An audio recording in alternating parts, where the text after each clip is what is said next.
नमस्कार। IPL mega auction की तारीखों का ऐलान हो गया है। 24 और 25 नवंबर को इसी महीने के एंड में आपको वहां पर मेगा ऑक्शन दिखेगा, लेकिन इस बार का मेगा ऑक्शन थोड़ा सा अलग होगा, डिफरेंट होगा, हर किसी की निगाहें होगी। अंकिता मिश्रा हमारे साथ हैं। अंकिता, ये जो मेगा ऑक्शन है ना, थोड़ा सा रंगीन भी होगा और कुछ खिलाड़ियों के लिए तो आप ये लगा लीजिए भाई, पैसों की बारिश होने वाली है। सब कुछ आपको बताएंगे। और जो वेन्यू डिसाइड हुआ है वो सऊदी अरबिया जद्दाह में ये इस बार ऑक्शन होगा। और इस ऑक्शन में जैसे मैंने बताया, कुछ खिलाड़ी सेंटर ऑफ अट्रैक्शन रहेंगे, चाहे ऋषभ पंत हो, केएल राहुल हो, श्रेयस अय्यर हो, क्योंकि जो 10 फ्रेंचाइजी हैं उन्होंने जो रिटेन खिलाड़ी किए, 46 रिटेन खिलाड़ी किए हैं। भाई कुछ टीमों ने तो अंकिता 2 खिलाड़ी रिटेन किए, कुछ ने 3 किए, और मुंबई इंडियंस ने तो 5 खिलाड़ी रिटेन किए हैं। अब 6 खिलाड़ी आपको रिटेन करने होते हैं, और कहीं ना कहीं राइट टू मैच कार्ड, अगर आप कम खिलाड़ी यूज करते हैं अपने रिटेन, तो ऐसे में आपको आरटीएम कार्ड का यूज भी करना होगा। अब जैसे पंजाब किंग्स है, वो तो अपने 4 आरटीएम कार्ड यूज करेंगी, और कहीं ना कहीं जैसे हमने ईशान किशन का फोटो देखा, और ये पंजाब किंग्स भी आ गए अंकिता। वैसे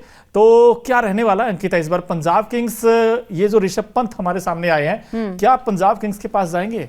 अब देखिए, रिकी पॉन्टिंग तो वहां पर चले गए क्योंकि हेड कोच के तौर पर आपको वहां पर दिखाई देंगे। तो मतलब जो चांसेस है यहाँ पर ऋषभ पंत के, वो ये हो सकते हैं कि क्योंकि पर्स में भी सबसे ज्यादा पैसे जो है वो पंजाब के पर्स में 113.11 रुपीज जो है उनके अकाउंट में है, करोड़ रुपए जो है उनके अकाउंट में। तो कहीं ना कहीं ऋषभ पंत जो है वहां पर जा सकते हैं। तो एक नजर वहां पर भी डालते हैं कि पर्स में किसके कितने ज्यादा पैसे भी हैं, क्योंकि आरटीएम की आपने बात की तो आरआर के पास 0 आरटीएम, मतलब वो कोई भी खिलाड़ी रिटेन नहीं कर पाएगी। ऑक्शन में उनके पास प्लेयर्स नहीं आ पाएंगे। लेकिन यहाँ पर ऋषभ पंत पर नजरें इसलिए होंगी क्योंकि ऋषभ पंत जो है वो ऑक्शन में आपको दिखाई देंगे। और ये कहा जा रहा है कि मिचेल स्टार्क, जो कि साल 2024 में सबसे महंगे बिके थे और आईपीएल के इतिहास में सबसे ज्यादा महंगे बिकने वाले खिलाड़ी भी मिचेल स्टार्क हैं, तो क्या ऋषभ पंत जो है वो उनके रिकॉर्ड को तोड़ पाएंगे? आपके हिसाब से क्या लगता है? और ऑडियंस भी ये सवाल है। बिल्कुल सवाल है, ये बहुत बड़ा सवाल है। और मुझे तो ऐसा लगता है अंकिता, जो बिड लगेगी ना, वो 20 करोड़ से स्टार्ट होगी। और यू नेवर नो, ये सरप्राइजिंग हो सकता है 35 करोड़ तक जा सकते हैं Rishabh Pant, because x factor है नंबर 1, दूसरा गेम चेंजर है भाई, और तीसरा विकेट कीपर तो है ही है, लेकिन लीडरशिप की क्वालिटी भी ऋषभ पंत में नजर आती है।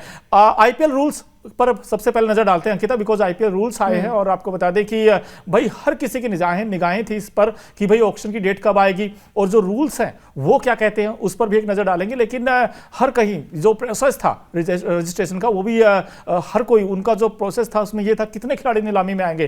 अब जो नीलामी की जो अहम बातें, कुल मिलाकर 232 इंटरनेशनल खिलाड़ी नीलामी का हिस्सा होने वाले हैं। पिछली बार नीलामी में हमने देखा था 152 अनकैप्ड खिलाड़ियों में ऑक्शन में हिस्सा लिया था। 272 यहां पर खिलाड़ी होंगे जो इस बार नीलामी हिस्सा लेंगे। इसके अलावा अंकिता, जो सबसे ज्यादा खिलाड़ी हैं वो साउथ अफ्रीका से 92 खिलाड़ी इस बार होंगे, और नंबर 2 पर इंग्लैंड की टीम है जहां पर 52 खिलाड़ी होंगे। नीलामी में कुल मिलाकर 1574 खिलाड़ी इस बार हिस्सा लेने वाले हैं। इसमें 1165 भारतीय खिलाड़ी, जबकि 409 फॉरनर खिलाड़ी होंगे, ओवरसीज खिलाड़ी होंगे। इसमें 320 कैप्ट है, 1224 अनकैप्ट है, और 30 खिलाड़ी एसोसिएट्स देश के हैं।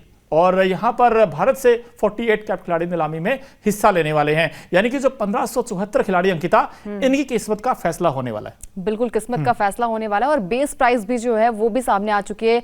कहा यह जा रहा है कि ऋषभ पंत और श्रेयस अय्यर, केएल राहुल भी अपनी जो बेस प्राइस है वो 2 करोड़ रुपए है, यानी कि बोली उन पर अच्छी खासी लग सकती है। इसके अलावा कुछ खिलाड़ी जो भी यहाँ पर बोलूं, उन पर खरीदार भी नहीं मिल सकते, यानी कि जो बहुत, हमने चाहे उमेश यादव की बात कर लीजिए, शार्दुल ठाकुर की बात कर लीजिए, कृणाल पंड्या की बात कर लीजिए, ये ऐसे खिलाड़ी हैं क्योंकि इनका जो आईपीएल पहले सीजन रहा है ना, पिछला सीजन रहा है, वो भी अच्छा नहीं रहा है। तो ये बहुत सारे खिलाड़ी जो हैं वो खरीदे भी नहीं जा सकते। तो देखिए, सबसे पहले बात करते हैं यहाँ पे केकेआर के पर्स के बारे में कि उनके पर्स में कितना अमाउंट बचा हुआ है। यहाँ पर रिंकू सिंह की बात कर लेते हैं। रिंकू सिंह को यहाँ पर मालामाल हो गए। रिंकू सिंह जो कि पिछले सीजन की बात की जाए तो 55 लाख रुपए में ये रिटेन हुए थे, लेकिन अब इनके अमाउंट में इजाफा हुआ है। 13 करोड़ रुपए में रिंकू सिंह को रिटेन किया गया। वरुण चक्रवर्ती भी हैं, सुनील नरेन भी हैं, आंद्रे रसल भी हैं, हर्षित राणा और रमनदीप सिंह भी रिटेन किए गए हैं। पर्स में इनके अमाउंट की बात की जाए तो 51 करोड़ रुपए इनके पर्स में है मोनू। और आरटीएम जो है वो 0 है, यानी कि आरटीएम के थ्रू कोई भी खिलाड़ी इनके लिस्ट में शामिल नहीं हो सकता। बिल्कुल। लेकिन अंकिता, एक चीज आपने नोटिस की भाई, जो इन्होंने मिचेल स्टार्क, जो सबसे महंगा खिलाड़ी आईपीएल इतिहास का, वो नहीं रिटेन किया, नंबर 1 चीज। और जो इनके मेंटोर है गौतम गंभीर, वो अब इनका साथ छोड़ चुके हैं। कितना इंपैक्ट पड़ेगा उस खिलाड़ी का और उस कोच का, और शायद अय्यर भी नहीं है इस टीम, रिटेंशन लिस्ट में, तो अय्यर भी नहीं रहेंगे, यानी कोच और कैप्टन दोनों नहीं है इनके पास, मिचेल स्टार्क भी नहीं है। अब जो 51 करोड़ बचे हैं, क्या लगता है आपको अंकिता, किस पर ज्यादा ये फोकस करेंगे, गेंदबाज के ऊपर, बैट्समैन के ऊपर, किस पर जाएंगे? आई थिंक बल्लेबाजों पर ही थोड़ा सा रिलाई करेंगे, क्योंकि आपके पास रमनदीप है, आपके पास हर्षित को भी है, वरुण चक्रवर्ती भी, सुनील नरेन जो है वो as a allrounder, Andre Russell भी एज अ ऑलराउंडर है। तो मेरे हिसाब से यहाँ पर बल्लेबाज को यहाँ पर ऑक्शन में नजर आएंगे। बल्लेबाजों पर नजरें होंगी कि कौन ओपनर हो सकता है, क्योंकि हमने देखा था कि पिछले सीजन ओपनर जो थे वो सुनील नरेन नजर आए थे, बिल्कुल फिल शॉट के साथ। तो थोड़ा सा डाइसी मामला है। इसके अलावा बात कर लेते हैं यहाँ पर सीएसके की भी। सीएसके की अगर पर्स की बात की जाए तो इन्होंने भी अच्छे खासे खिलाड़ी अपनी लिस्ट में शामिल किए हैं, जहां पर ऋतुराज गायकवाड़ आपको नजर आएंगे। इसके अलावा बात करें तो यहाँ पर टीम ने अच्छे खासे प्लेयर्स को रिटेन भी किया है, क्योंकि जब बात आती है यहाँ पर सीएसके की टीम की, तो 5 दफा की ये टीम ट्रॉफी जीत चुकी है। तो कहीं ना कहीं नजरें यहाँ पर सीएसके के प्लेयर्स पर भी होगी कि किस तरीके से वहां पर ऑक्शन में क्या आ सकते हैं। क्या मतलब बात हो रही थी यहाँ पर ऋषभ पंत की, क्या ऑक्शन में ऋषभ पंत को भी यहाँ पर सीएसके की टीम रिटेन करेगी? हो सकता है, यू नेवर नो। और पूछ भी रहे हैं किताब से कुछ सवाल जो क्रिकेट फैंस है वो कह रहे हैं अय्यर का रहेगा सर, किस में जाएंगे? अंकिता बताइए, आपको क्या लगता है अय्यर किस टीम में जाएंगे? मेरे हिसाब से दिल्ली कैपिटल्स। अय्यर क्योंकि दिल्ली कैपिटल्स के वो कप्तान भी रह चुके हैं, और जब आपको पता है कि घर वापसी आपकी होती है तो आपको अच्छा भी लगता है। दिल्ली के लिए वो खेल भी चुके हैं, हालांकि ट्रॉफी दिल्ली की टीम भले ही नहीं जीत पाई, लेकिन श्रेयस अय्यर ने अच्छी कप्तानी की है और दिल्ली की टीम जो है वो चाहेगी। लेकिन गुजरात टाइटंस की, बिल्कुल गुजरात की बात कर लेते हैं, राशिद खान, बिल्कुल राशिद खान 18 करोड़ और शुभमन गिल 60.50 करोड़, और उसके बाद साई सुदर्शन होंगे, राहुल तेवतिया, शाहरुख खान।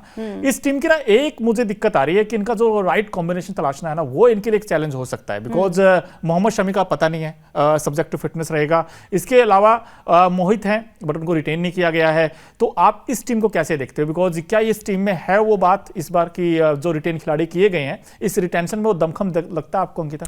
देखिए, साई सुदर्शन नो डाउट बहुत ही अच्छी बल्लेबाजी करते नजर आते पिछले सीजन शुभमन गिल के साथ। तो मेरे हिसाब से नो डाउट अच्छी टीम है, ट्रॉफी भी जीत चुकी है हार्दिक पांड्या की कप्तानी में, लेकिन मुश्किल थोड़ी सी नजर आती है। इनका मिडिल ऑर्डर जो है वो बहुत ही, हमने देखा कि वीक बहुत ही ज्यादा इनका मिडिल ऑर्डर है, लेकिन उम्मीद ये है कि राशिद खान है इनकी टीम में, करामाती खान है, तो कुछ अच्छा हो सकता है गुजरात के साथ। पर्स में हालांकि बात की जाए तो यहाँ पर 69 करोड़ इनके पर्स में है, और आरटीएम के थ्रू किसी एक खिलाड़ी को ये रिटेन कर सकते हैं, तो इनकी भी लिस्ट जो है वो अच्छी खासी है मेरे हिसाब से। आपके हिसाब से? यार आपने बिल्कुल बात सही। मैं चाहता हूं कि यार एक ऐसा बैट्समैन लेकर आए, ये या तो अच्छा गेंदबाज लेकर आए या फिर बैट्समैन ऐसा लेकर आए जो जैसे केन विलियमसन थे इस टीम में, बट वो खेले नहीं थे उतना।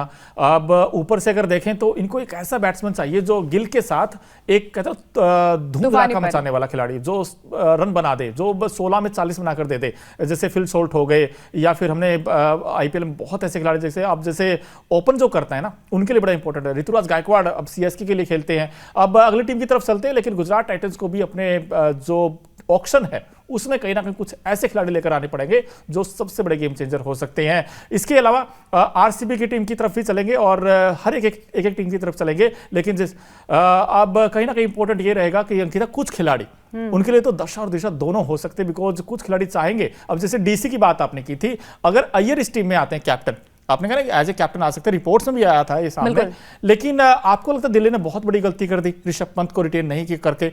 अगर ऋषभ पंत को छोड़ते हैं और अय्यर कैप्टन बनाते हैं तो भाई अय्यर वर्सेज, अगर आप ऋषभ पंत में देखेंगे तो ये तो एप्पल वर्सेज मैंगो हो जाता है, because Iyer no doubt outstanding batsman है और उन्होंने कैप्टन रहते हुए केकेआर को चैंपियन बनाया था, चैंपियन कैप्टन है, बट ऑन पेपर या परफॉर्म आप देख लो भाई, मेरे लिए तो ऋषभ पंत आ गए फिर इस रेस में।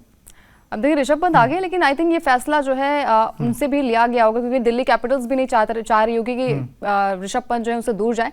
खैर कोई बात नहीं। यहाँ पर अक्षर पटेल की बात की जाए तो 16.50 करोड़ रुपए में इन्हें रिटेन किया गया। कुलदीप यादव को भी यहाँ पर रिटेन किया गया। ट्रिस्टम स्टब्स की बात करें तो उन्हें भी रिटेन किया गया। अभिषेक पोरेल को 4 करोड़ रुपए में रिटेन किया गया, यानी कि पर्स में जो है वो 73 करोड़ रुपए है, और 2 खिलाड़ी जो है वो आरटीएम के थ्रू ये अपनी टीम में शामिल कर सकते हैं। दिल्ली की ये लिस्ट है।